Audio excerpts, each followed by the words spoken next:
सुप्रभात। सात्विक, राजस और तामस त्याग, ये हमारी आज की आध्यात्मिक चर्चा का विषय। सात्विक, राजस और तामस त्याग।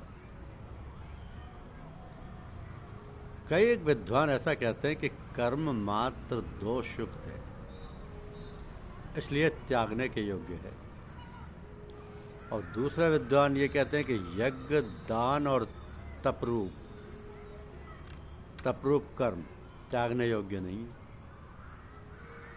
तो सन्यास और त्याग, इन दोनों में से पहले त्याग के विषय में जाने, क्योंकि योग सात्विक, राजस और तामस भेद से 3 प्रकार का कहा गया है।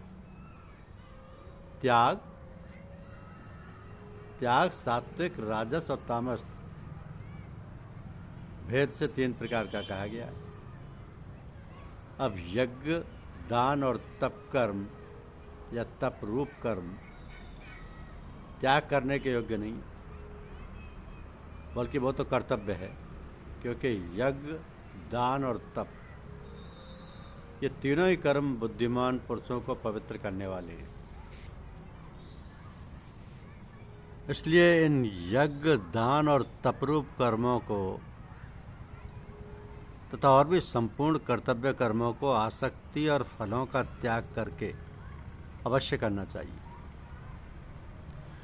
निषिद्धि और काम्य कर्मों को तो स्वरूप से त्याग करना ही उचित है, परंतु नियत कर्म का स्वरूप से त्याग करना उचित नहीं। इसलिए मोह के कारण उसका त्याग कर देना तामस त्याग कहा गया है। जो कुछ कर्म है वो सब दुख रूप ही है। ऐसा समझकर यदि कोई शारीरिक क्लेश के भय से कर्तव्य कर्मों का त्याग कर दे, तो वह ऐसा राजस त्याग करके त्याग के फल को किसी प्रकार भी नहीं पाता। जो शास्त्र विहित कर्म करना कर्तव्य है, इसी भाव से आसक्ति और फल का त्याग करके किया जाता है, वही सात्विक त्याग माना गया है। जो मनुष्य अकुशल कर्म से तो द्वेष नहीं करता और कुशल कर्म में आसक्त नहीं होता, वो शुद्ध सत्वगुण से युक्त पुरुष, संशय रहित, बुद्धिमान और सच्चा त्यागी है। क्योंकि शरीरधारी किसी भी मनुष्य के द्वारा संपूर्णता से सब कर्मों का त्याग किया जाना शक्य नहीं है। इसलिए जो उस कर्म फल का त्यागी है वही त्यागी है, ये कहा जाता है। कि कर्म फल का त्याग न करने वाले मनुष्य के कर्मों का तो अच्छा, बुरा और मिला हुआ है, ऐसे 3 प्रकार का फल मरने के पश्चात अवश्य होता है।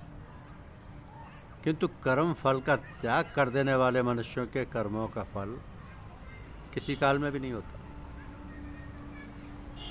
तो संपूर्ण कर्मों की सिद्धि के ये 5 हेतु कर्मों का अंत करने के लिए उपाय बतलाने वाले सांख्य शास्त्र में कहे गए। तो कर्मों की सिद्धि में अधिष्ठान और कर्ता तथा भिन्न भिन्न प्रकार के कारण एवं नाना प्रकार की अलग अलग चेष्टाएं, और वैसे ही 5वां हेतु दैव है। दैव यानी पूर्वाकृत शुभाशुभ कर्मों के संस्कारों का नाम।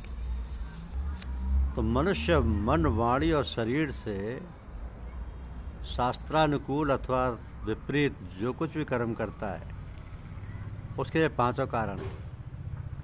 परंतु ऐसा होने पर भी जो मनुष्य अशुद्ध बुद्धि होने के कारण उस विषय में यानी कर्मों के होने में केवल शुद्ध स्वरूप आत्मा को कर्ता समझता है, वो मलिन बुद्धि वाला अज्ञानी यथार्थ नहीं समझता। जिस पुरुष के अंतःकरण में मैं करता हूँ ऐसा भाव नहीं है, तथा जिसकी बुद्धि सांसारिक पदार्थों में और कर्मों में लिपायमान नहीं होती, वो पुरुष इन सब लोगों को मारकर भी वास्तव में ना तो मारता है और ना पाप से बनता है। तो ज्ञाता, ज्ञान और ज्ञेय, ये 3 प्रकार की कर्म प्रेरणा है। और कर्ता, करण तथा क्रिया, ये 3 प्रकार के कर्म संग्रह हैं। तो गुणों की संख्या करने वाले शास्त्र में ज्ञान और कर्म तथा कर्ता गुणों के भेद से 3 प्रकार के ही कहे गए। जिस ज्ञान से मनुष्य पृथक पृथक सब भूतों में एक अविनाशी परमात्म भाव को विभाग रहित संभाव से स्थित देखता है, उस ज्ञान को तो सात्विक है, उसको सात्विक ज्ञान कहा जाता है। किंतु जो ज्ञान या जिस ज्ञान के द्वारा मनुष्य संपूर्ण भूतों में भिन्न भिन्न प्रकार के नाना भावों को अलग अलग जानता है, उस ज्ञान को राजस ज्ञान कहा जाता है।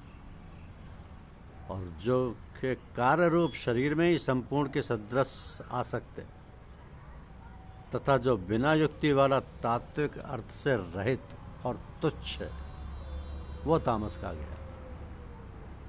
जो कर्म शास्त्र विधि से नियत किया हुआ और कर्तापन के अभिमान से रहित हो तथा फल ना चाहने वाले पुरुष द्वारा बिना राग द्वेष के किया गया हो, वो सात्विक कहा जाता है। परंतु जो कर्म बहुत परिश्रम से युक्त होता है तथा भोगों के चाहने वाले पुरुष द्वारा या अहंकार युक्त पुरुष द्वारा किया जाता है, वो कर्म राजस कहा गया।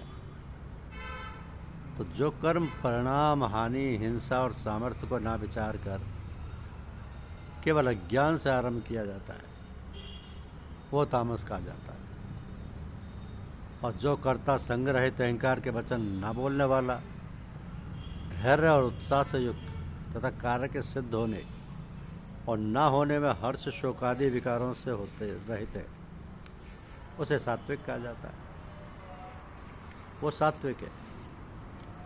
जो कर्ता आसक्ति से युक्त कर्मों के फल को चाहने वाला और लोभी है तथा दूसरों के कष्ट देने के स्वभाव वाला अशुद्धाचारी है और हर्ष शोक से लिप्त है, वो राजस कहा गया है। जो कर्ता आयुक्त, शिक्षाते रहित, घमंडी, धूर्त और दूसरों को जीविका को नाश करने वाला है तथा शोक करने वाला, आलसी और दीर्घ सूत्री है, वो तामस कहा जाता है। तो बुद्धि का और धृति का भी गुणों के अनुसार 3 प्रकार का भेद ये कहा गया है। धन्यवाद। YouTube चैनल को लाइक और सब्सक्राइब अवश्य कीजिए। शुक्रिया।